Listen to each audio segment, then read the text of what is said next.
Isiniwalat ni Manila Mayor Isko Moreno Dumagoso na walang kaukulang permit sa lokal na pamahalaan ang lahat ng flood control project sa Manila. Gate ng alkalde, palpak ang mga proyekto dahil hanggang ngayon ay binabaha pa rin ang lungsod. Si Margot Gonzales magbabalita. Kasabay ng investigasyon ng Malacanang sa umano'y anomalya sa flood control projects, ipinag-utos ni Pangulong Ferdinand Marcos Jr. ang lifestyle check sa mga opisyal ng gobyerno, lalo na sa Department of Public Works and Highways. Ipinag-utos ni Pangulong Ferdinand R. Marcos Jr.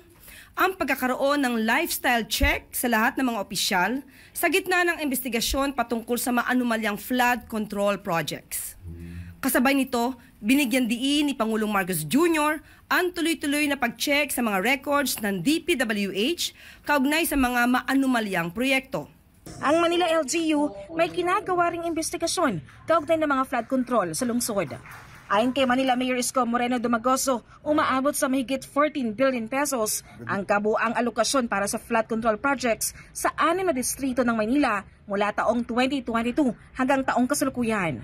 Sa kabila nito, palpakan niya ang mga proyekto dahil matindi pa rin ang mga pagbaha sa Manila sa tuwing umuulan. Ang sisti pa na pag-alaman ni Mayor Isko na ang lahat ng proyektong ito walang permit. Bumaha ng pondo sa Maynila, bumaha pa rin sa Maynila. Now, itong lahat ng ito ay walang permit sa lungsod. Ulitin ko, bumaha ng pondo sa flood control sa Maynila, amounting to 14 billion, and yet the people of Manila and those people studying, working, doing business, going in and out of Manila continue to suffer with the flooding. Tumanggi ang alkalde na tukuyin ang mga dapat managot sa mga palpak na flood control. Anya, hahayaan niya ang Office of the President na pangalanan ang mga sangkot sa mga anomalya. Ayokong pangunahan ng Pangulo sa investigasyon na ginagawa. I think they have more resources to tell the people who is liable or not, who've done projects properly, o baka meron ding guni-guni. If I may borrow the words of the President.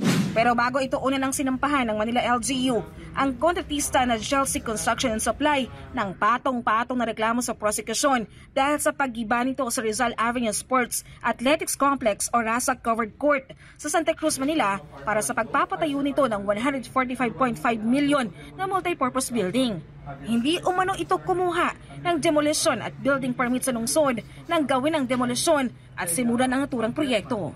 Pagka ordinaryong tao, hirap na hirap kumuha ng permit sa Maynila o sa local government. Pero pagka malalaking kumpanya, parang pinabaliwala nila ang pamalang. Nadiskubre ring hindi pa aprobado ng OP ang nasabing multipurpose building at kabilang ang Chelsea Construction sa listahan ng mga nakakuha ng proyekto para sa flood control kung saan nakasecure ito ng 1.43 billion projects. Sila ay mga kumpanyang nakasama sa mga binanggit ni Pangulo at reported sa website ng Office of the President. Yung what you call isumbong mo sa Pangulo. Yes. They're one of those. Gate ni Moreno, ito pa lang ang simula ng serye ng aksyon ng LGU laban sa mga kontratistang lumalabag sa regulasyon at hindi kumukuha ng kaukulang permit. Ito ay umpisa ng mahabang journey of local government unit going after to the contractors without seeking necessary permit and complying with rules and regulations. Para sa Diyos at Pilipinas, Kumahal, Margot Gonzales, SMNI News.